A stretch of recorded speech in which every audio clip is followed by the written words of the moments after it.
Greetings to all viewers. I am Dr. Shobana Mohandas. I work as a gynecologist at Sun Medical Center, Thrissur, Kerala. Today I would like to talk about nausea and vomiting in pregnancy, a very common problem seen in pregnancy. It goes off without any hitch to most people and it's not to be talked about as such. But quite often it does affect a woman's life and she does feel miserable about it. And she looks at that point of life later with dread. To a doctor, hearing that a woman has got at least little bit of nausea is little heartening because towards it's a best sign to say that the baby is alive. Quite often when the baby aborts or its heartbeat stops in the first 3 months, we see that the patient has stopped vomiting. So we as doctors we feel it good when they say they have got a little bit of nausea at least. How long will a woman have nausea? That's a question where people can have nausea even beyond the first 3 months, which is a commonest time period. But even up to fourth month, very few people even up to term they can have nausea. Having nausea is nothing to be worried about. How can nausea be managed? Nausea in pregnancy can be managed just by doing nothing about it, just managing it. But make sure that the amount of food and water that you normally take without pregnancy is also taken during this period because at least that much of nutrition is required for the growing baby, even though additional nutrition is not required in the first 3 months. Make sure that the nutrition and fluid requirements are correct. Number two, you may need to take specific way of eating food or specific foods to prevent nausea. Number three, you may need medicines to prevent nausea. Number four, you may need drips. Lastly, sometimes admission to the hospital. Nausea in pregnancy can be handled with specific foods also. Which are the foods that will help you prevent nausea or manage the nausea in pregnancy? During pregnancy, you should take precaution to take food at regular intervals many times and sip water at regular intervals many times instead of taking a lot of food or a lot of water. Quite often, an average family they will take breakfast at 8 or 9 in the morning and take dinner at 8 or 9 in the morning. That's how the Indian kitchen works. And then the stomach is kept empty for 12 hours, and during that time, there is a lot of acidity accumulating in the stomach. Therefore, a pregnant woman should make it a point to drink water in between when she gets up in the night or take some bland food in the morning as soon as she gets up before waiting for others to start breakfast. Similarly, even after dinner time, before she actually goes to bed, she can take some food so that her stomach does not continue to accumulate acid. And that will help in her. Even in the middle of the night, she can take a few crackers that will remove the acidity. Second thing, plain water does induce vomiting in quite a lot of people.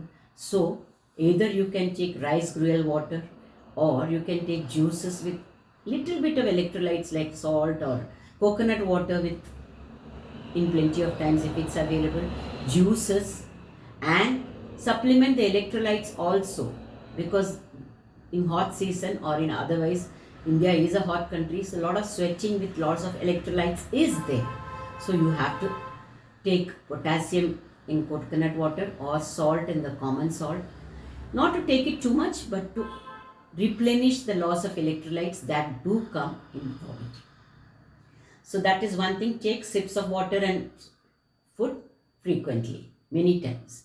Number two, ginger is supposed to be something that can remove the vomiting. It can increase the motility of the gut and it is proven in research. So taking ginger pieces, crushing it and eating it, or just taking ginger candies which is available in the shops, or you can take the water, put it in water, ginger tea, ginger water, something like that, whichever suits your taste can be taken to see that at least 1,000 grams or 1,000 milligrams of ginger is there in your body. Even powdered ginger can be used. A lot of things are available.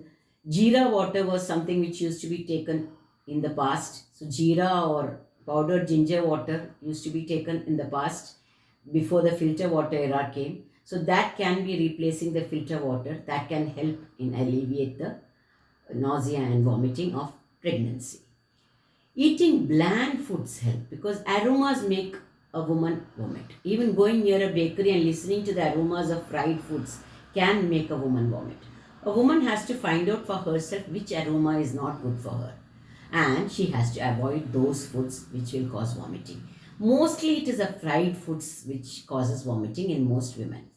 So it should be better to take bland things like rusk or dried bread or crackers or even bananas or something which is bland which will not cause vomiting.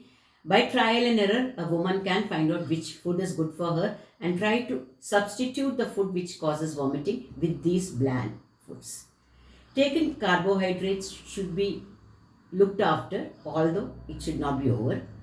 Protein is very good for pregnancy, and so you have to take either non-vegetarians can take fish or eggs, or vegetarians can take chickies with peanuts or cashews or whatever. But the high protein content uh, can reduce vomiting and nausea to some extent. Quite often, taking food alone is not enough. You have to add medicines to combat nausea and vomiting of pregnancy. Women, many of them are scared of taking medicines as they think it will affect their baby, and to avoid medicines as much as possible, they think is a good thing so that the baby is not affected. This actually is not true. The vomiting and the lack of nutrition to the baby is more bad than taking safe medicines given by qualified doctors. Therefore, medicines prescribed by doctors should be taken at free will. Most of them are oral medicines. Sometimes there are medicines which can be kept under the tongue also, which can alleviate nausea. So there are many preparations. If one doesn't work, the next one can be taken. If that doesn't work, the next one can be taken. So medicines are safe in pregnancy when prescribed by a doctor for the treatment of nausea and vomiting of pregnancy. Sometimes even medicines don't work in nausea and vomiting of pregnancy. Why? Because when you vomit, there is a lot of acidity created in the blood, and this acidity can induce more vomiting. So, vomiting causes acidity, acidity causes vomiting, and there is a vicious cycle going on. To break this cycle, reduce the acidity in the blood by giving fluids through a route which is not through the mouth. So, give fluids through the veins in a hospital, and the acidity will be decreased, the vomiting will decrease, and then we can switch over to oral medications. Quite often, just coming once in a while to take these drips are enough. But sometimes, when this is not enough, admission to the hospital for 2 or 3 days may be necessary.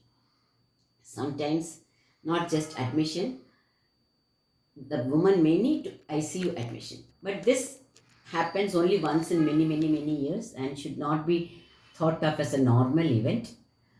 But the women who go through this ICU admissions, in my experience, are the ones who generally do not bother about the vomiting in the early days of pregnancy, do not take medicines, do not have time to go to the doctor, career or some other reason they are not able to take medical treatment, and that is when long procrastination of treatment can end up in hospital admission or ICU treatment. By and large, most people can manage nausea or vomiting of pregnancy with diet and oral medications. I hope you breeze through your pregnancy with no problems. Thank you for listening.